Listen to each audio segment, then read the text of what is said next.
할렐루야. 오늘은 3월 10일 월요일입니다. 오늘도 정시 매일 예배를 통해 경건의 일상을 살아가고자 하시는 우리 크미넴 유신교회 모든 성도님들을 사랑하고 축복합니다. 다 함께 사도신경으로 우리의 신앙을 고백하며 하나님 앞에 나아가겠습니다. 전능하사 천지를 만드신 하나님 아버지를 내가 믿사오며 그 외아들 우리 주 예수 그리스도를 믿사오니 이는 성령으로 잉태하사 동정녀 마리아에게 나시고 본디오 빌라도에게 고난을 받으사 십자가에 못 박혀 죽으시고 장사한 지 사흘 만에 죽은 자 가운데서 다시 살아나시며 하늘에 오르사 전능하신 하나님 우편에 앉아 계시다가 저리로서 산 자와 죽은 자를 심판하러 오시리라. 성령을 믿사오며 거룩한 공회와 성도가 서로 교통하는 것과 죄를 사하여 주시는 것과 몸이 다시 사는 것과 영원히 사는 것을 믿사옵나이다. 아멘. 다 함께 찬송가 250장 찬양하시겠습니다.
오늘 하나님께서 우리에게 주시는 말씀은 요한복음 19장 31절로 42절입니다.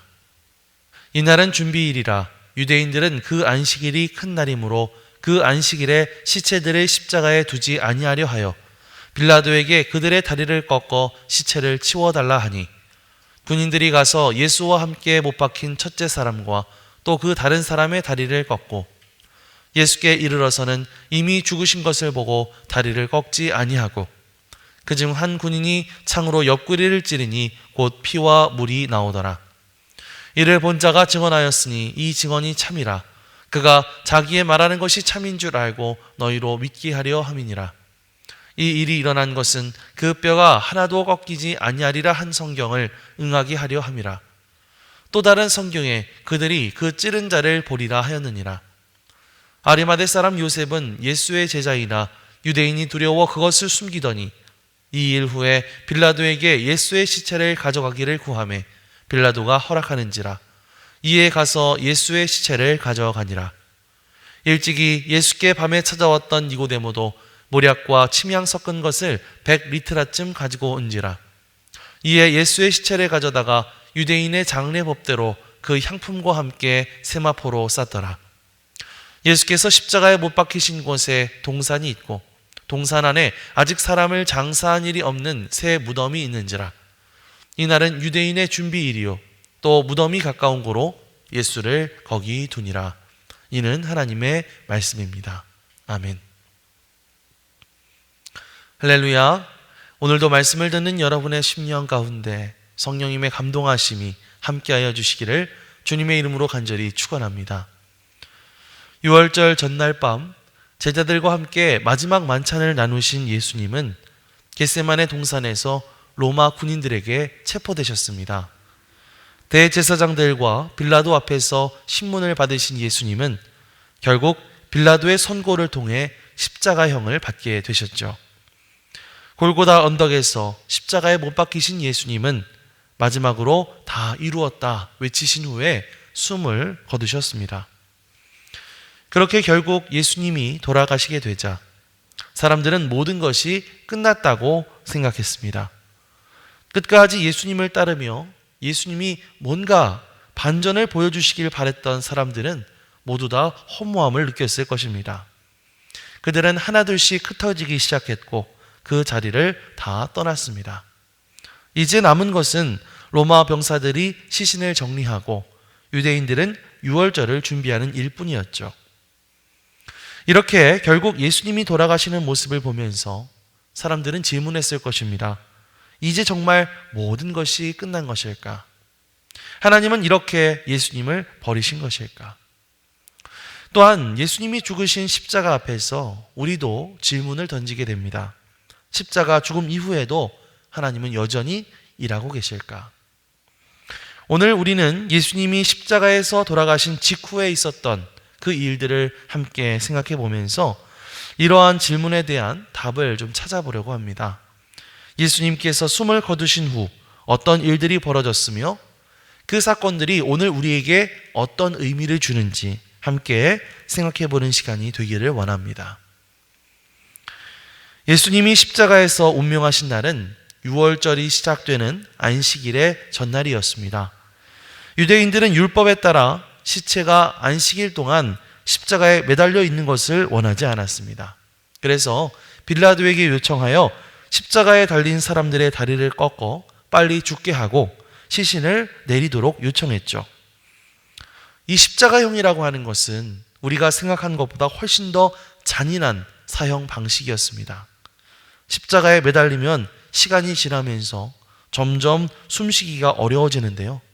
그럼에도 불구하고 죽지 않은 사람의 그 다리를 꺾어버리게 되면 그 몸을 지탱할 수 없어서 결국 질식사하게 됩니다. 그래서 로마 군인들은 예수님의 양옆에 있는 아직 죽지 않은 두 강도의 다리를 꺾어버렸습니다. 그런데 예수님께 왔을 때 예수님은 이미 숨을 거두신 상태였죠. 채찍에 맞아서 너무 많은 체력을 소진하셨기 때문에 빨리 돌아가시게 된 것입니다. 그래서 군인들은 예수님의 다리를 꺾는 대신 죽은 것을 확인하기 위해서 창으로 예수님의 옆구리를 찔렀습니다. 예수님의 옆구리에서는 피와 물이 흘러나왔죠. 하지만 이 모든 것들은 그저 단순한 우연으로 일어난 일들이 아니었습니다. 오늘 읽은 말씀 36절과 37절 말씀을 보면 사도 요한은 그 모든 것이 바로 성경에 나와 있는 말씀이 이루어진 것이다, 이렇게 고백하고 있습니다. 예수님의 모든 삶은 성경에 나와 있는 말씀과 예언을 이루시는 그런 삶이었는데요. 그것은 예수님의 죽음 이후에도 마찬가지였다고 하는 것이죠. 일찍이 세례 요한은 예수님에 대해서 우리의 죄를 대속해 주시기 위해 오신 하나님의 어린 양이다, 이렇게 표현한 적이 있었습니다. 자, 그런데요, 이 모세의 율법에 보면 유월절에 잡는 어린 양의 뼈를 꺾지 말라는 구절이 있습니다. 민수기 말씀을 보면 그 뼈를 하나도 꺾지 말아서 유월절 모든 율례대로 지킬 것이니라 라고 하는 구절이 있죠. 시편 34편 말씀에서도 이런 고백이 있습니다. 그의 모든 뼈를 보호하시며 그 중에서 하나도 꺾이지 아니하도다 라고 하는 말씀이 있습니다. 또한 로마 군인들이 예수님의 옆구리를 창으로 찔렀다고 했죠. 그런데 그것 또한 예언의 성취였다라고 말할 수가 있습니다. 스가랴 12장 말씀을 보면요, 그들이 그 찌른 바 그를 바라보고 그를 위하여 애통하기를 독자를 위하여 애통하듯 하며, 이런 구절이 있죠. 이처럼 예수님의 죽으심과 그 모든 과정은 바로 성경에 나와 있는 대로 된 것이고, 그 모든 것들은 다시 말하면 철저한 하나님의 계획 가운데 이루어진 것이다 라고 하는 사실을 우리는 고백할 수 있게 된 줄 믿습니다. 사랑하는 성도 여러분, 우리가 이러한 사실들을 통해서 알게 되는 것은 무엇일까요? 예수님의 죽음의 과정 가운데 하나하나 세심하게 계획을 이루셨던 그 하나님이 오늘 하나님의 자녀인 우리를 향한 계획, 그 세심한 계획을 가지고 계시다고 하는 사실이죠. 또한 그 계획대로 우리를 인도해 가실 거라고 하는 그런 사실입니다. 우리가 인생을 살아가다 보면 여러 가지 고난과 어려움들을 만나게 되는데요, 그럴 때마다 하나님이 마치 우리를 돌보시지 않는 것처럼, 우리를 방치하시는 것처럼 느낄 때가 많죠. 그러나 우리가 느끼지 못하고 깨닫지 못하는 바로 그 순간에도 하나님은 우리를 향하신 세심한 계획을 가지고 계시고 그 계획들을 이루어 가시는 줄 믿습니다. 로마서 8장 말씀을 보면 사도 바울은 고백합니다. 우리가 알거니와 하나님을 사랑하는 자, 곧 그의 뜻대로 부르심을 입은 자들에게는 모든 것이 합력하여 선을 이루느니라. 아멘. 이 말씀은 단순한 위로의 말씀이 아닙니다. 예수님의 십자가 사건을 통해서 증명된 하나님이 일하시는 방식이라고 할 수가 있죠. 십자가의 죽음조차도 하나님의 계획대로 하나하나 이루어졌다면 우리의 삶 속에서 겪는 여러 고난과 어려움도 하나님께서 그 계획 가운데 사용하여 주셔서 가장 선한 길로 이끌어 주실 줄 믿습니다. 자, 그렇다면 이제 우리의 역할은 무엇일까요? 그것은 바로 하나님의 뜻을 신뢰하면서 끝까지 믿음으로 걸어가는 것이겠죠. 내 눈앞에 있는 상황이 비록 절망적으로 보인다 할지라도 하나님이 지금도 일하고 계심을 믿으면서 그 믿음으로 나아가는 것입니다. 여러분이 지금 어떤 상황에 처해 있든 하나님의 계획을 신뢰하는 그 믿음을 가지게 되시기를 바랍니다. 십자가 이후에도 여전히 역사하고 계셨던 그 하나님을 신뢰하며 어려움 속에서도 담대한 마음으로 오늘 하루를 살아갈 수 있는 저와 여러분들이 되시기를 주님의 이름으로 간절히 축원합니다. 자, 그렇게 예수님의 죽음 이후 어떤 사람들의 이름들이 등장하는 것을 우리가 볼 수가 있습니다. 가장 먼저 움직였던 것은 바로 아리마대 사람 요셉이라는 사람이었는데요. 이 사람은 어떤 사람이었을까요? 38절을 함께 봅시다.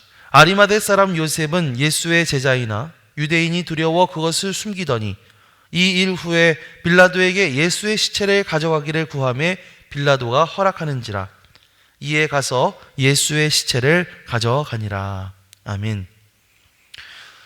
자, 이 아리마대 사람 요셉, 이 사람은 산헤드린 공의회의 회원으로서 종교 지도자의 반열에 있던 사람이었습니다. 이 사람은 예수님께 깊은 관심을 가지고 있었고 또 예수님의 가르침을 사모하는 사람이었던 것 같아요. 그런데 당시 종교 지도자들을 비롯한 많은 유대인들이 예수님에 대해 반감을 가지고 있었기 때문에 이 요셉은 자기가 예수님의 제자라는 사실을 숨기며 살 수밖에 없었던 것이죠. 하지만 예수님께서 돌아가시고 그 시체가 버려질 위험에 처하게 되자 더 이상 그것을 숨길 수가 없었습니다. 그래서 빌라도 총독을 찾아가서 예수님의 시체를 거두겠다고 말하는 것이죠. 그리고 예수님을 세마포로 싸서 새 무덤에 장사를 지내게 됩니다. 그 무덤은 아리마대 사람 요셉이 자기 자신을 위하여 마련해온 무덤이었다고 전해지고 있죠. 자, 그런데 돌아가신 예수님을 위해 나타났던 또 다른 사람이 한 명 더 있습니다. 이 사람은 누구였을까요? 바로 니고데모였습니다. 39절 말씀을 볼까요? 일찍이 예수께 밤에 찾아왔던 니고데모도 모략과 침향 섞은 것을 100리트라쯤 가지고 온지라. 여러분, 니고데모라고 하는 이름 아마 익숙하실 수도 있을 것 같아요. 요한복음 3장 말씀을 보면 밤에 몰래 예수님께 찾아와서 가르침을 청했던 사람이죠. 그때 예수님께서 지금은 아주 우리가 익숙하게 들었던 유명해진 말씀을 전해주시는데요. 진실로 진실로 내게 이르노니 사람이 거듭나지 아니하면 하나님의 나라를 볼 수 없느니라 라는 말씀을 해주셨습니다. 하지만 이 니고데모가 밤에 찾아왔다라고 하는 것, 그것은 괜히 다른 사람들이 볼까봐 다른 사람들의 눈을 의식해서였습니다. 아리마대 사람 요셉도 또 니고데모도 평소에는 예수님에 대한 생각과 신앙을 숨기고 있었겠죠. 하지만 예수님께서 돌아가시자 이들은 더 이상 자신들의 신앙을 숨길 수가 없었습니다. 그래서 요셉은 빌라도를 찾아가서 예수님의 시신을 달라고 요청했고, 또 니고데모는 모략과 침향을 준비해서 예수님의 장례를 돕게 됩니다. 이들의 행동은 신앙을 숨기던 자들이 결단하고 그 믿음을 공개적으로 드러낸 사건이었죠. 어쩌면 이들은 자신들이 지키고 있던 위치와 명예를 잃을 위험이 있었겠지만 그럼에도 불구하고 자신들의 신앙을 고백하는 그런 담대한 모습을 보여줍니다. 그렇다면 과연 무엇이 이들을 이렇게 변화시켰을까요? 아마 이들은 예수님의 죽음을 통해서 자신들의 신앙을 확신하게 되었을 것입니다.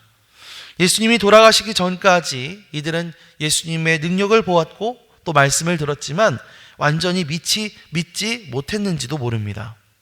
그러나 예수님의 그 십자가를 통해서 이제는 더 이상 망설일 수 없다라고 하는 사실을 깨닫게 된 것이죠. 예수님을 죽음으로 몰고 간 그 세상의 흐름을 보면서 나는 과연 어디에 설 것인가 라고 하는 그 질문을 받게 되었던 것입니다. 자, 그러면서 예수님에 대한 그 간절한 사랑의 마음이 그 두려움을 이기게 했을 것입니다. 그동안 유대 지도자들과 사회의 시선, 불이익에 대한 두려움들이 있을 것입니다. 그러나 예수님의 십자가를 보면서 예수님을 향한 그 사랑이 두려움을 넘어서게 되었던 것이죠.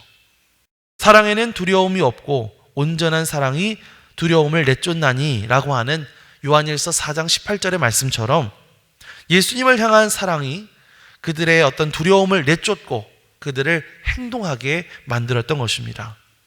그래서 그들은 자신의 신앙을 드러내야 할 결정적인 순간을 놓치지 않았던 것이죠. 사랑하는 성도 여러분, 우리가 살면서 주변 사람들에게 나의 신앙을 숨기면서 살 수도 있습니다. 그러나 때로 그 신앙을 공개적으로 드러내야 하는 결정적인 순간이 올 때가 있을 것입니다. 아리마대 사람 요셉과 니고데모에게는 예수님의 죽음과 장례가 바로 그 순간이었고 그들은 그 기회를 놓치지 않고 자신들의 신앙을 담대하게 드러내는 선택을 하게 되었습니다. 사랑하는 성도 여러분, 우리는 요셉과 니고데모처럼 신앙을 숨기며 그동안 살아가고 있지는 않았습니까?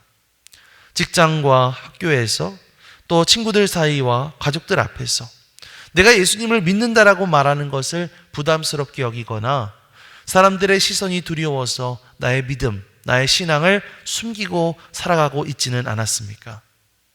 그러나 기억하십시오. 신앙을 드러내야 하는 결정적인 순간이 반드시 오게 될 것입니다. 그리고 그 순간이 오게 될 때 니고데모와 아리마대 사람 요셉처럼 용기 있게 여러분의 신앙을 고백하고 행동할 수 있는 저와 여러분들이 되시기를 주님의 이름으로 간절히 축원합니다. 물론 우리의 의지, 우리의 힘만으로는 그거 신앙을 드러낼 용기를 내는 것이 참 어려울 거예요. 우리는 여전히 연약하고 부족하기 때문이죠. 그러나 우리 가운데 성령님께서 역사하시게 될 때 우리는 세상 앞에서 담대하게 설 용기를 얻게 될 줄 믿습니다. 오늘도 우리 가운데 새 힘을 부어주실 그 성령님을 의지하면서 담대히 신앙을 고백하며 그리스도인으로서 이 세상을 살아갈 수 있는 저와 여러분들이 되시기를 주님의 이름으로 간절히 축원합니다. 아멘. 기도하겠습니다. 사랑과 은혜가 풍성하신 하나님 아버지, 십자가 이후에도 일하신 하나님의 계획을 신뢰하며 감사드립니다. 우리가 때때로 우리의 신앙을 숨기며 두려워할 때가 있지만 이제는 담대하게 믿음을 선택하게 하여 주옵소서. 성령께서 우리의 마음을 강하게 하시고 어떠한 상황 속에서도 예수님을 부끄러워하지 않게 하여 주옵소서. 우리의 삶 속에서 하나님을 증거하며 주님의 뜻을 따라 살아갈 수 있는 용기를 허락하여 주시옵소서. 감사드리며 예수 그리스도의 이름으로 기도드립니다. 아멘. 하늘에 계신 우리 아버지여, 이름이 거룩히 여김을 받으시오며 나라가 임하시오며 뜻이 하늘에서 이루어진 것 같이 땅에서도 이루어지이다.